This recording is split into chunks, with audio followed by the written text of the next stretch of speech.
Hi hello everyone. Back to fact சேனல்லேருந்து நான் அஜித் குமார் பேசுகிறேன். இன்னைக்கு நம்ம எதை பற்றி பார்க்க போகிறோம்னா சமூக அறிவியல் பற்றி பார்க்க போகிறோம். ஸோ மறக்காமல் சப்ஸ்கிரைப் பண்ணுங்கள், பெல் பட்டன் அமுக்குங்க. ஸோ இது மாதிரி ஒன்றும் இன்ட்ரெஸ்டிங்கான சப்ஜெக்ட்டு நம்ம நிறைய பார்ப்போம். ஓகேங்களா? வாங்க போகலாம். சமூக அறிவியல் அதாவது இயக்கம் இல்லாத பொருட்கள் இல்லை, முரண்பாடுகள் இல்லாத இயக்கங்களும் இல்லை, பொருட்களே இல்லாத கருத்துக்கள் இல்லை, மாற்றம் மட்டுமே இயற்கையினோட இல்லை அப்படின்றத சொல்லி உங்கள்கிட்ட இருந்து இந்த சமூக அறிவியல் பற்றி உங்களுக்கு முன்னாடி நான் அதை ஸ்டார்ட் பண்ணுறேன். ஓகேங்களா?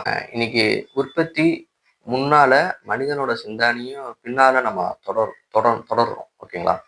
மனித குலம் திட்டமிட்டு மனித சமுதாயத்தை மாற்ற வேண்டும் அப்படின்ற சிந்திக்கிறது ஒரு உற்பத்தியை மாற்றுவதில் தான் இருக்கு அப்படின்றத நம்ம புரிஞ்சுக்கணும். கற்கருவிகளை பயன்படுத்திய ஒரு காலகட்டத்தில் மனிதன் செம்பை பயன்படுத்திய ஆரம்பிச்சான். அவனோட உழைப்பை எளிதாக்கி, அந்த செம்பை பயன்படுத்தும் போது அவனோட உழைப்பை எளிதாக்கி ஈஸியா உற்பத்தி பண்ணி அதை அதிகமாக்கி செம்பு மனித சமுதாயத்தை அடிமை உடைமை ஒரு சமுதாயமாக மாற்றப்பட்டுச்சு இந்த சமுதாயத்தில். அதுபோல் ஒரு பொருளை பார்த்ததும் மனிதன் அது முழு கட்டுமானத்தையும் புரிந்து கொள்வதும் இல்லை. அதற்கு நீண்ட காலம் அல்லது பல தலைமுறைகள் அந்த பொருளுடன் அவன் பழகி அதை அறிகிறான் அப்படின்றதான் உண்மை.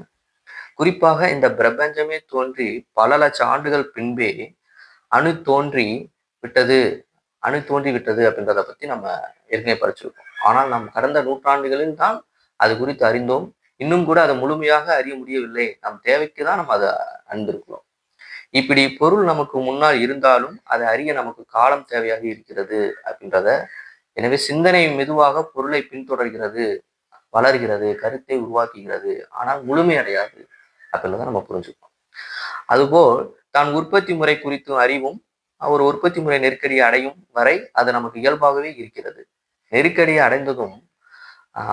அடைந்ததுதான் அதை சார வல்லுநர்கள் அதை குறித்து சிந்தித்து அதற்கான சிக்கலுக்கான தீர்வுகளை தேடுகிறார்கள். இப்படித்தான் மார்க்சிசமும் பிறந்தது அப்படின்றத நம்ம எடுத்துக்கணும். எனவே பொருளும் இயக்கமும் நமக்கு முன்னால் இருக்கும், சிந்தனையும் கருத்து அதற்கு பின்னால் தான் உருவானது என்பது அது ஆண்டவனுக்கும் பொருந்தும்.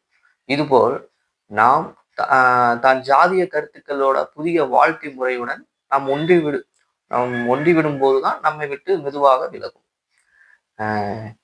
இதுதான் இந்த சமூக அறிவியலோட முக்கியமான ஒரு கோட்பாடான விஷயம். ஸோ மனித உற்பத்தி முறைகள் பற்றியும் அதனுடைய கோட்பாடுகள் பற்றியும் உங்கள்கிட்ட பேசுனேன்.